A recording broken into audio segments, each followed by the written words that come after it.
Have you ever considered how the environment you live in could be silently shaping your health? The concept of environmental justice brings to light the unfortunate reality that many communities across the globe face every day.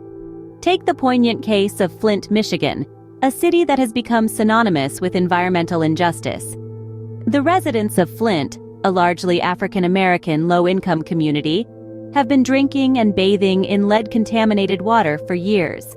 The exposure pathway here is the water supply, contaminated due to cost-cutting measures that switch the city's water source without adequate treatment procedures. The vulnerability? The people of Flint, who, due to socioeconomic factors, had little choice but to consume the contaminated water.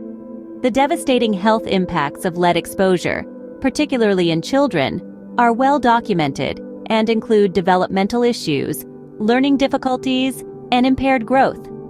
So why did Flint happen? It's a complex mix of systemic racism, socioeconomic factors, and political decisions. But at the heart of it lies the disregard for the environmental health of a community deemed expendable.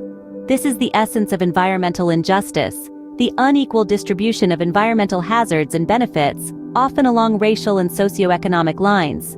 But the story doesn't end in despair. Flint has become a rallying cry, sparking a nationwide conversation about environmental justice. The community, though scarred, is resilient, and their fight for justice continues.